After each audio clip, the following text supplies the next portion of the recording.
And welcome to the special edition of Hannity. Now for the next hour, we're going to be taking a close look at the business of government in Washington, D.C. and how it is making a lot of people very rich with your hard-earned money. Now we sent author Peter Schweitzer to our nation's capital to take us inside this new American boomtown. Take a look. Washington, D.C., the nation's capital, the seat of federal power, and increasingly a town that is very rich. The local Native Americans named the river Potomac, which means where goods are offloaded or where tribute is paid. Today, that tribute comes in the form of trillions of dollars of taxpayer money that floods into this city every year.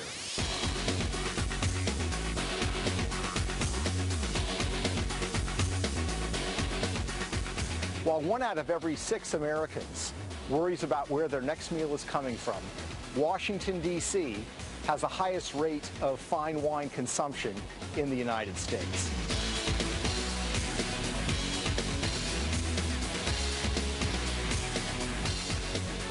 While 1 out of 4 Americans has a mortgage that is underwater, 7 of the 10 wealthiest counties in the United States are counties around this region.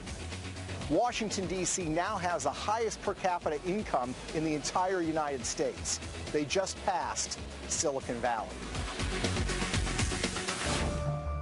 You're going to discover that Washington, D.C., a town that used to be a town of sleepy bureaucrats, is now a town of Maserati dealerships, fine wines, luxurious homes, and luxurious shops.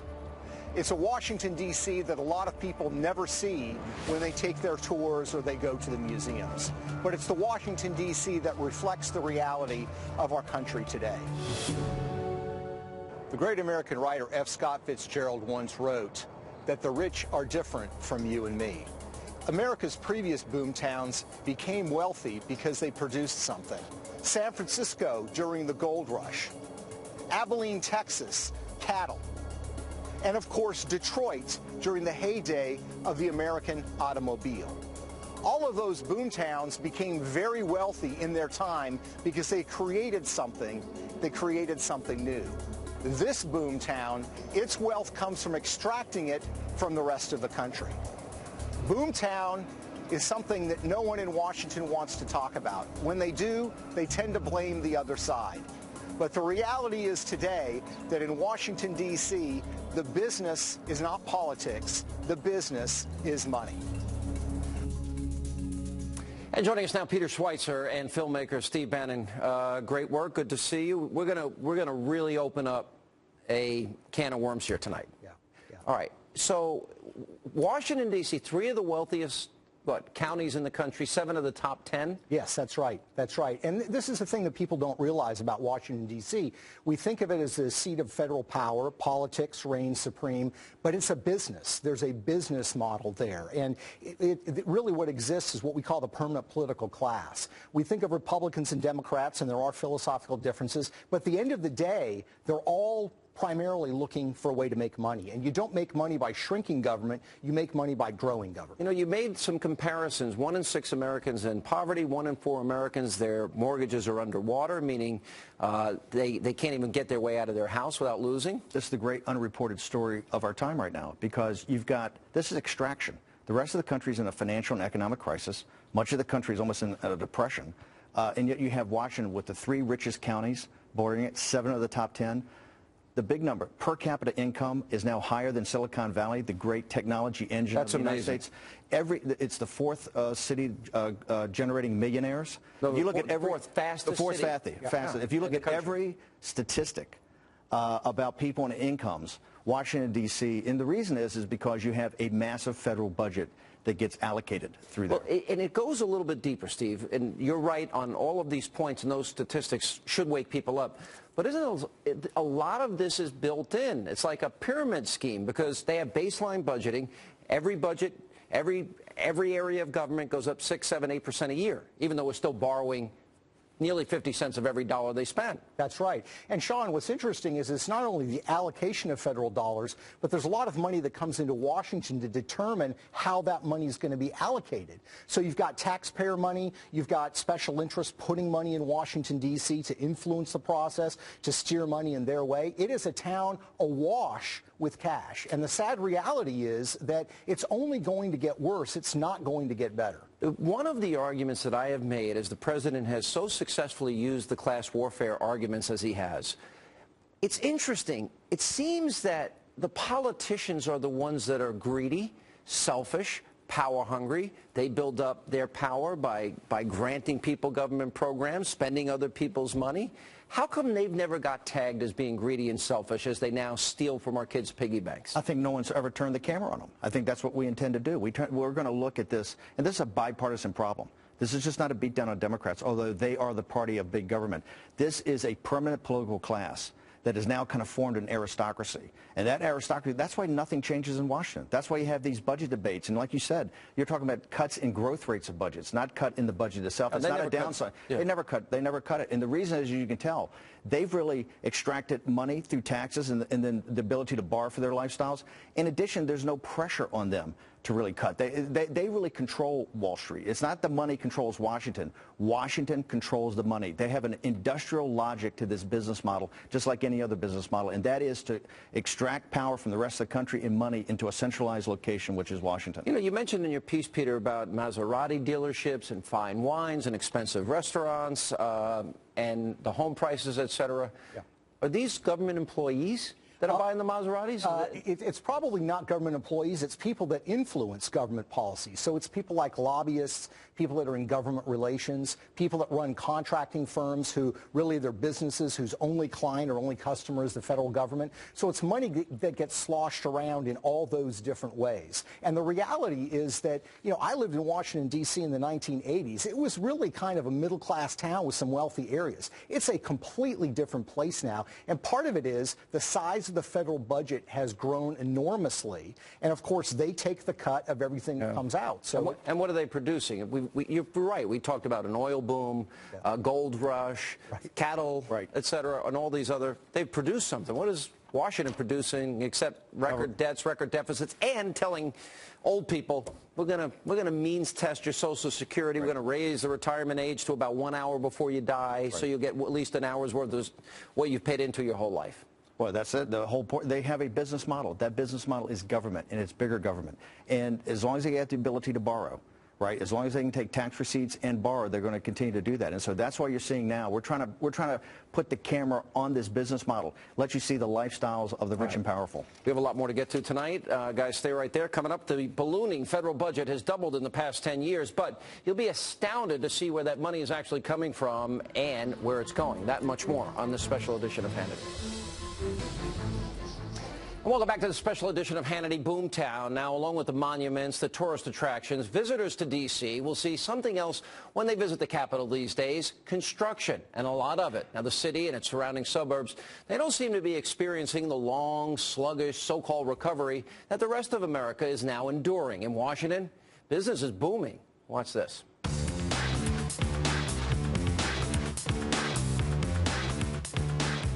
They're tearing up this whole area. After, what, let's say 70, 80 years, they're ready to put something new.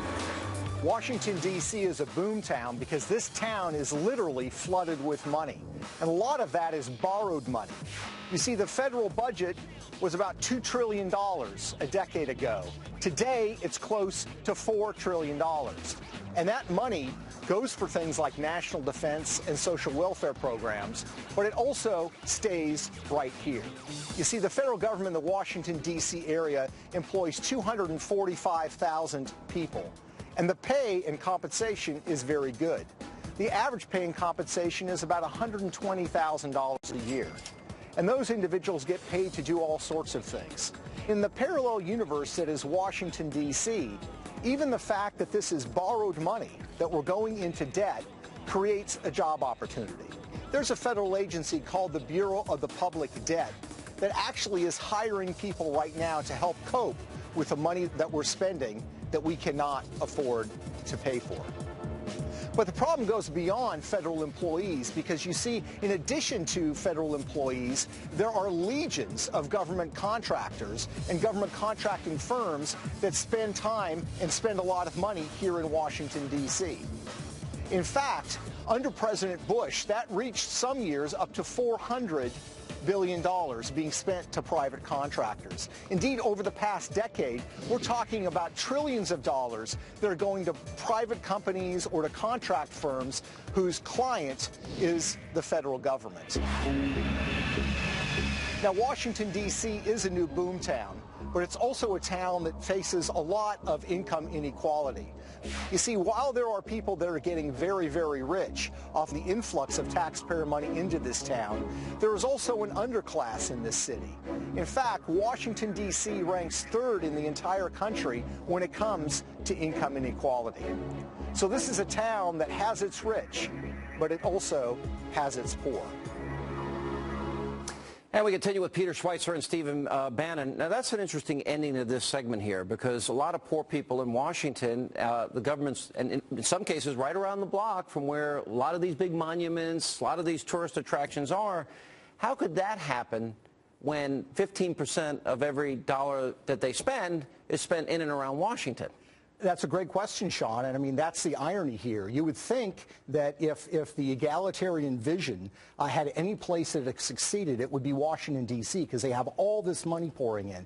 But the reality is that in Washington, D.C., really what matters in a lot of cases is connections, relationships, and if you're not in that closed circle, you are not going to get access to the funds. Yeah, you would think that these people that have a monopoly on compassion, Steve, will just look around them in some of these neighborhoods, and I've been to many of them, and they're struggling, and people are starving, and their kids need food stamps to feed themselves. It's unacceptable. Also, if you look at that statistic that we had on the screen, that the top 20% or the top 5% is making $475,000 a year. I mean, of all the 50 wealthiest cities in the country, it's the top as far as that concentration of wealth. And so I think a compassion is all happy talk. I think when you look at actually where the money's spent, how the money's spent, and who the money's spent on, you see you have a political class there that's really just concerned about themselves. You pointed out, too, Peter, that we've doubled the amount of money that Washington is spending in a decade. Right. From $2 trillion to just shy of $4 trillion a year, and we'll probably surpass that this year or next.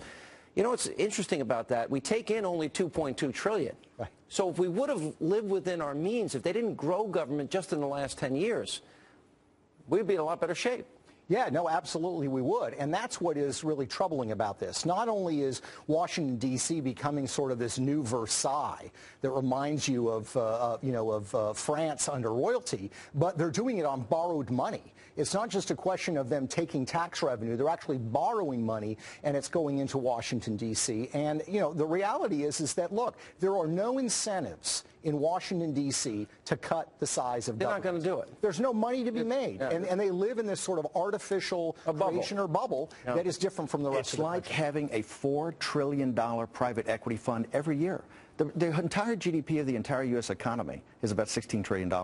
This is about 25% of the economy. We're not making the argument it's all spent in Washington, but it's all controlled coming through Washington every year. That's why there's no incentive to ever cut anything. These guys are the beneficiary of that $4 trillion. Where is a sense of patriotism, duty, responsibility to future generations? You say there's no incentive. I thought they're supposed to serve the public. And when you have to rob our children of 46 cents of every dollar we're spending now, I would think there's got to be some... The way the founders looked at Washington and the way it used to be a generation ago is people would come to Washington, and public service was really, they were walking away from businesses. They would come for a period of time. They would serve in the executive branch, whether they were Republicans or Democrats. People would come and serve in Congress and then go home.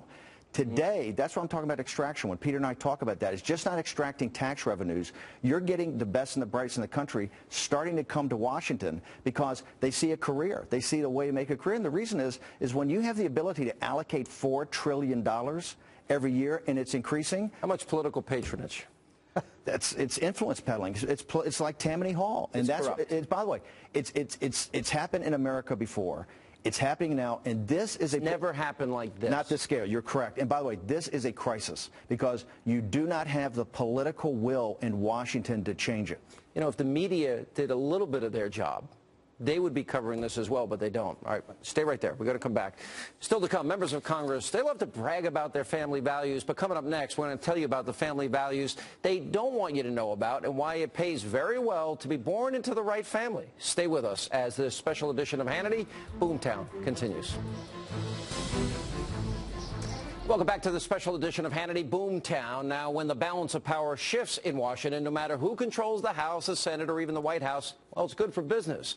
Now, those who are getting rich in the Imperial City, they don't really care who's in charge as long as the money keeps flowing in.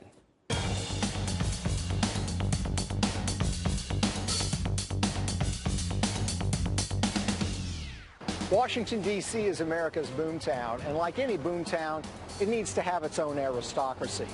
In Washington, D.C., we think of politics in terms of red and blue, Democrat and Republican, but here, the color that really matters is green.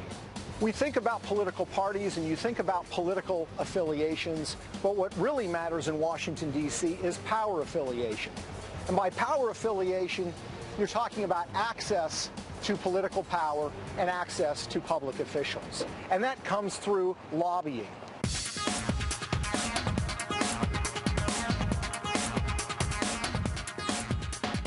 Whatever law, whatever bill is trying to be passed, it may adversely impact an industry, there's a legislative team for the association and their industry they represent.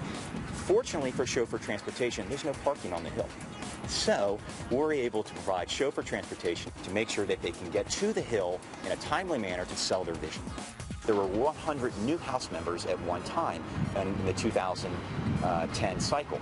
And what that means is that every association has to come back to make sure that everything's cool, right? We're okay, you still supporting my bill, thank you for your support, and they get off the Hill.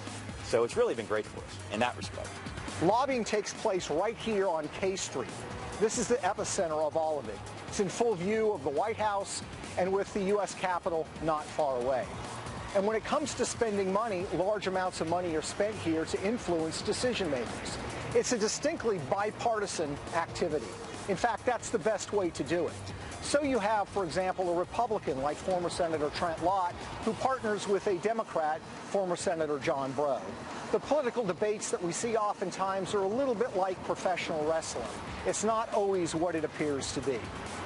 And let it not be said that in Washington, D.C., that they don't believe in family values, because to become part of this aristocracy, oftentimes the best way to do it is either to marry into it or to be born into it.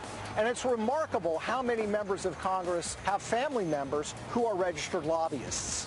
So consider, for example, Congressman Bill Young from Florida, who's been in office since 1971. He's head of a very powerful subcommittee that controls spending on defense. He has a daughter-in-law who's a registered lobbyist. Since 2000, she has lobbied on one issue and done so very successfully. It's, as you would probably guess, on defense spending. Or consider the case of Senator Harry Reid, the majority leader, Democrat from Nevada. He actually has several family members who have been registered lobbyists. He has a son who has lobbied on behalf of several groups and secured $50 million in earmarks. He also has another son who's involved in a $5 billion venture involving a Chinese effort to develop an energy project in the desert of Nevada. In that particular case, the majority leader took a personal interest and helped to push it through. So just remember, when you see the professional wrestling in Washington, D.C., it's not so much red and blue, it's really green, the color that really matters. And we continue now with Peter Schweitzer and Steve Bannon. By the way, didn't Obama say that he was going to ban lobbyists from his administration? I think he said that, eliminate earmarks. I didn't make those things up, did I? The most transparent administration in history.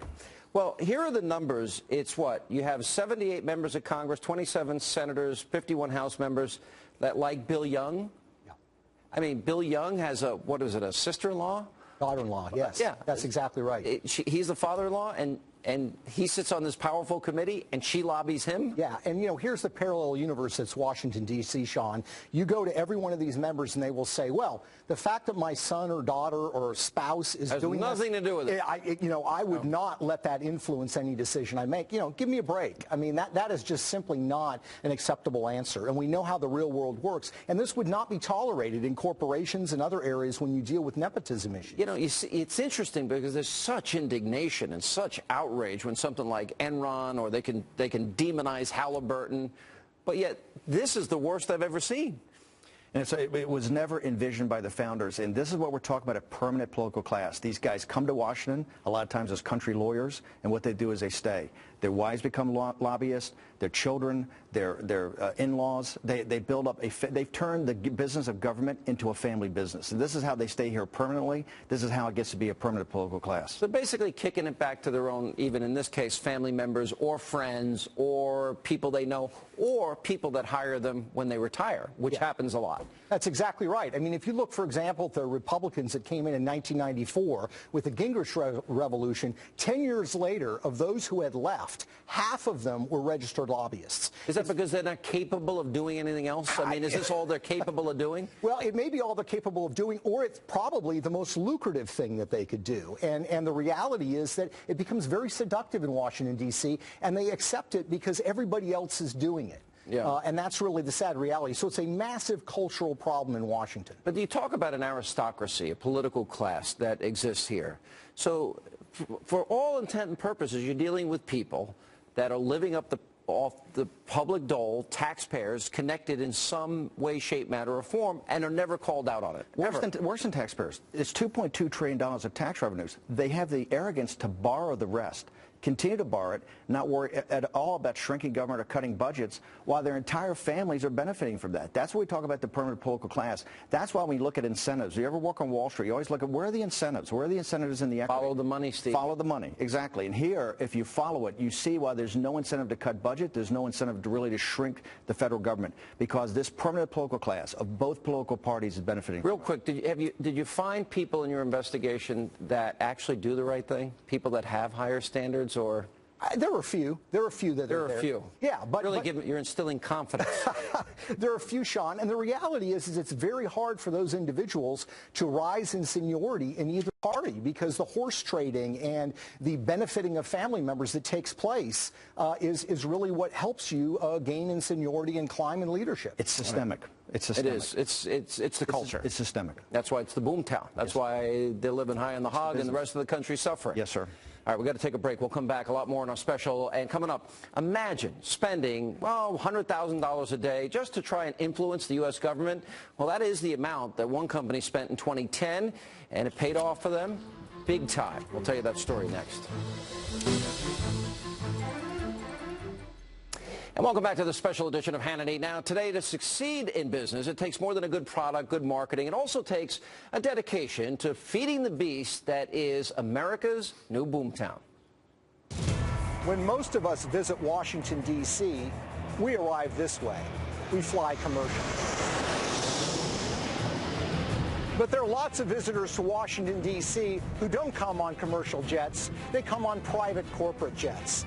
Because in Washington, D.C., America's new BoomTown, private corporate jet business is booming. There's an airport not too far from here out west that literally has 70,000 private corporate jets that take off and land every year. And that's not even to mention Dulles Airport, another airport nearby that has a new jet center to house corporate jets. It was oversubscribed and sold out almost immediately when it opens.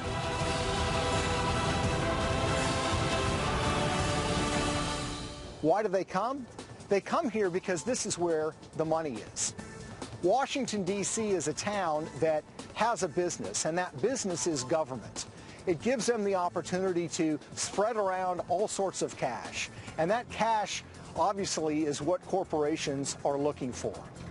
40 years ago, American corporations didn't have much use for government bureaucrats. You see, only about 14% of the largest companies in the United States would put an ex-politician or an ex-bureaucrat on their corporate board. Today, that's changed dramatically. Now it's 50% that have ex-politicians or ex-bureaucrats on their corporate boards. And why do they do that? Because they feel like they have to have the relationships and the contacts with the powers that be in Washington in order to effectively stay in business. Lobbyists spend a lot of money in this town. Consider the single case of General Electric. That single company spends $100,000 every single day, 365 days a year, to influence and lobby Congress. And who do they pay? They tend to pay the people that voted previously for bills that related to General Electric. So individuals like former Congressman Gephardt from Missouri or former Senator Trent Lott from Mississippi, who've been paid lobbyists in the past for General Electric. And how profitable is it to lobby? The sad reality is oftentimes the best investment that a corporation can make. In fact, it can be a lot more profitable than buying or creating a new service or a new good. There was a study done a couple of years ago by two professors at the University of Kansas. You know what they found? They found that for every dollar that lobbyists spent on a particular bill in 2004, those companies returned $220 for their investment. That amounts to a 22,000% return on investment. Where else can you make that kind of profit in America today?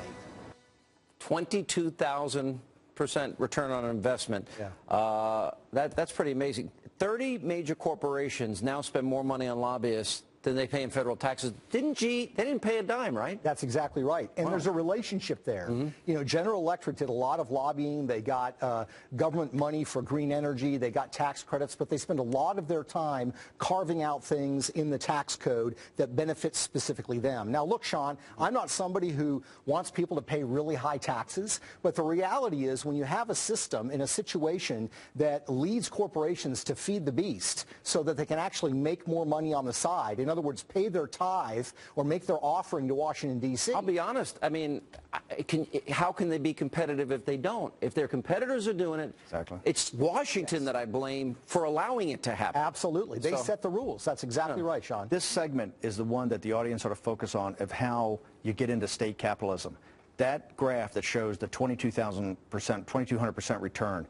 If you have after-tax return on Wall Street now of 20%, you're a rock star as far as the company goes. It shows you that big government has now made it that an investment in further big government, right, and further regulation helps these companies. Also, look at the corporate boards. I mean, this is the way big government infects capitalism. Now that you have to have a bureaucrat or a former politician on your board, and the reason companies put them on there, because they need somebody to help them navigate And they pay Washington. them a lot. Let's be honest. Absolutely, yes. Do you know what they usually pay them? No, but these corporate boards, you get stock options, you get stipends, you get pay. I mean, they're very lucrative. That's why people do it. You also have liability, too, but it's very lucrative. But the reason companies do it, they need people to guide them through Washington. And by the way, you mentioned the 70,000 jets that are landing there. I doubt they're going to the Lincoln Monument, I think, or the Washington Monument. I think they're probably going there.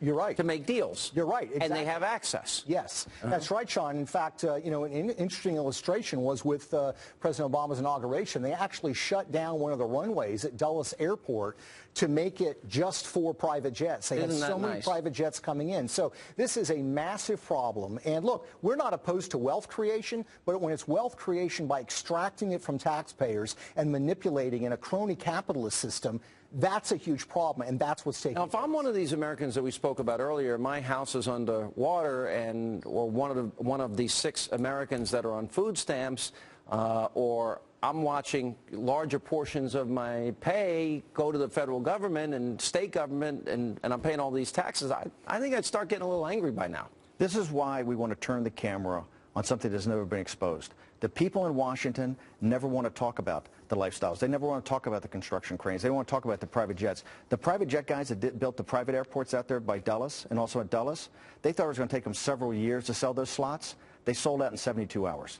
That is the level of corporations and high rollers. So they already have a lot of money. So if you own a private jet, they're not cheap. Exactly. So you got to get in there. What about the dinners, the meals, the lunches? That's still all going on, right? Absolutely. You know, Washington, D.C. is booming. If you go to the restaurants in Washington, they're going to be crowded. It's hard to get into a lot of the venues. And that's what's so strange about this. I mean, if you go to a lot of major American cities, you know, business is slightly down, or you can get into D.C. Not in Washington. That's driving. And the more expensive the restaurant, the better off they're doing. That's exactly right. And I guess they're buying these congressmen and senators, which is like a 1964 whatever.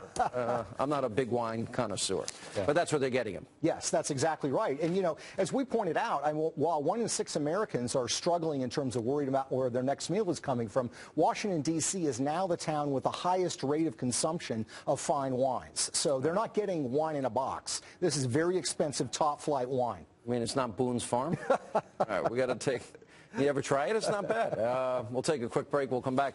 When we come back, we're going to tell you a problem that Lamborghini dealers in Washington, D.C. are having. It's not one that you might expect. Straight ahead.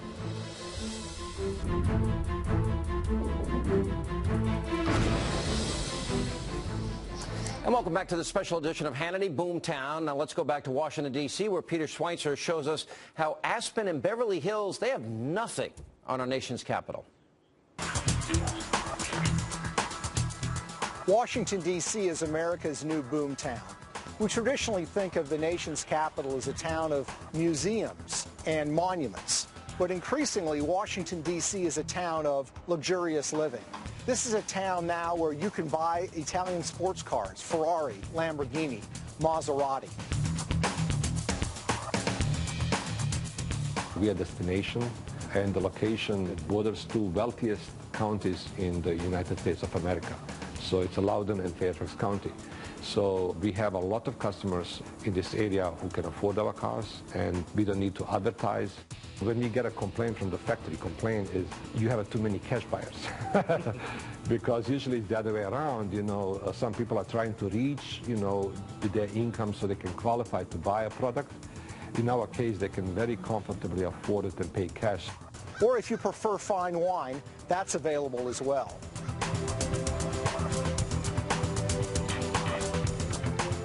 They are interested in award-winning wines. They know what they're looking for. A lot of wineries have to make kind of like a throwaway wine, but we can't sell that kind of wine here. They like the higher end stuff.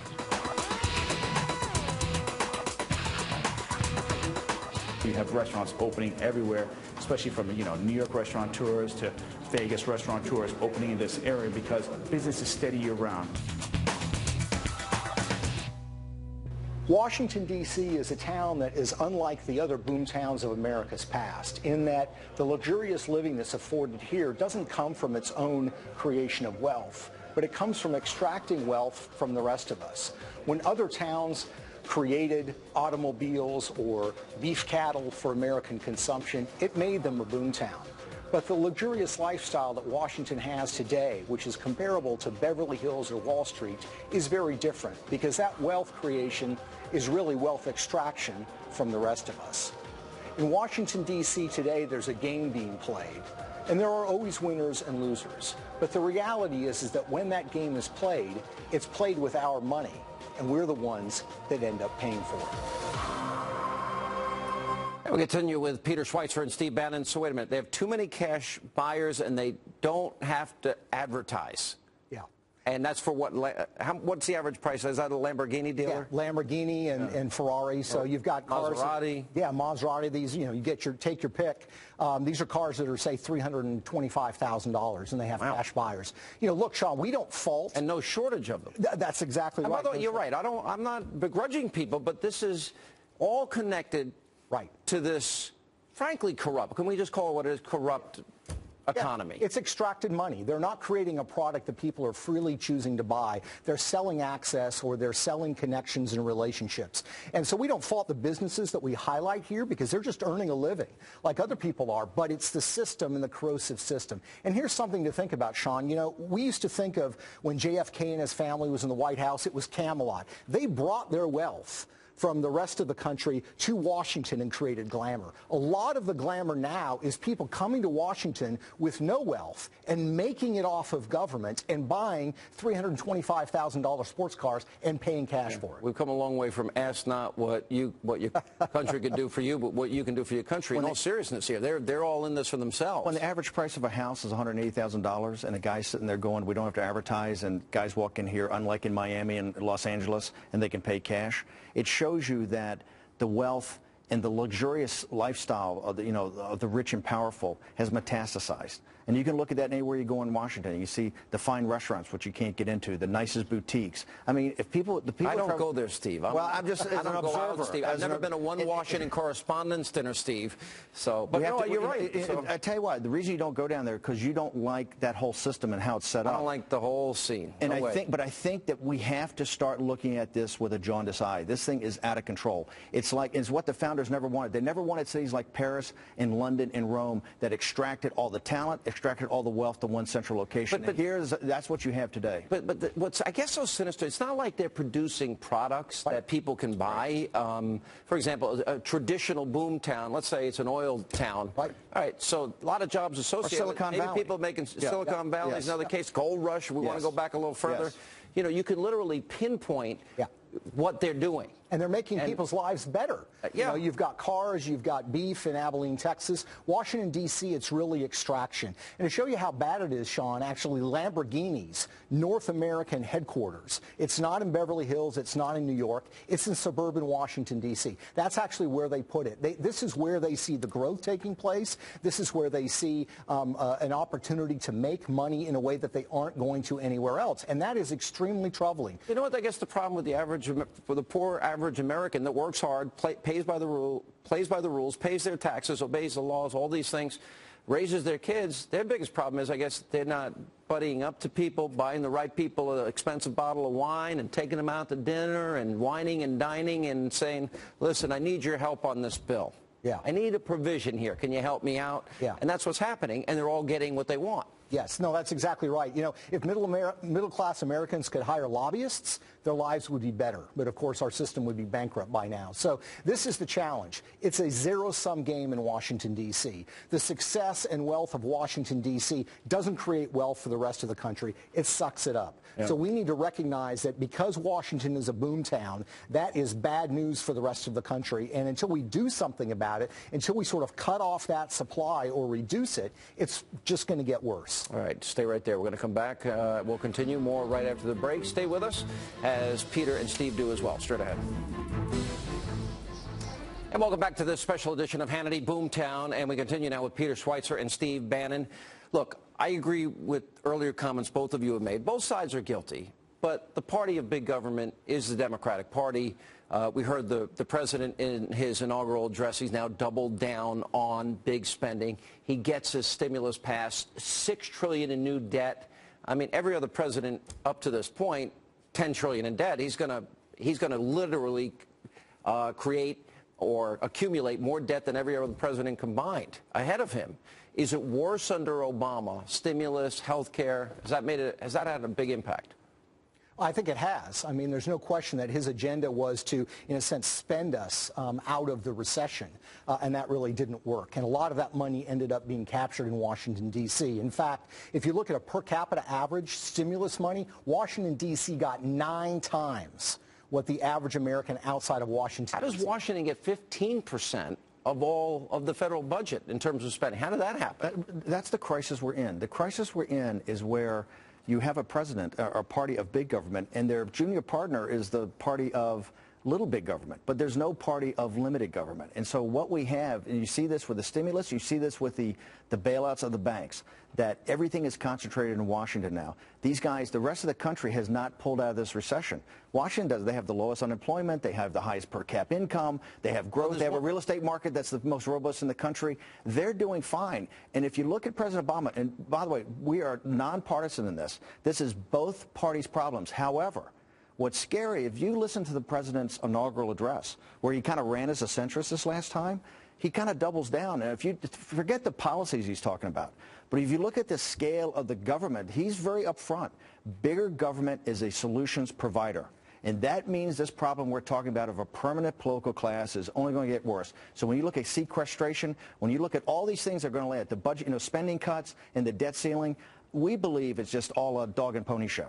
That the reality here is this thing, there's really not going to get cut. It's only going to get larger. He never spoke at his inaugural address about balancing our budgets, living within our means, making some difficult choices. Just the opposite. Right. He seems to want to lock in this permanent welfare dependency mentality and state that now exists in the country, which pretty much guarantees America becomes Greece. Yeah. Right? Yeah, no, I mean, there's no question. You have this philosophical, ideological commitment to growing government, but you also have the sad reality that there are a lot of go-along to get-along types in leadership positions. So, what we like to think of, unfortunately, is that politics in Washington is a little bit now like professional wrestling, okay? There's this demonstration going on, but it's kind of scripted, and it doesn't really get to the full truth of what's going on. There are 2 other issues, though, that we haven't dealt with yet. One is the media. They're not doing specials on this. Right. Number 2, American people, you know what? I don't know if they're either aware or they don't care. You want to weigh in here, but the bottom line is they voted in Obama. I got Chris Matthews all mad. He didn't get a tingle up his spine. When I literally said, I voted for Obama. I accept the results of the election. Good luck with that, because I know socialism doesn't work.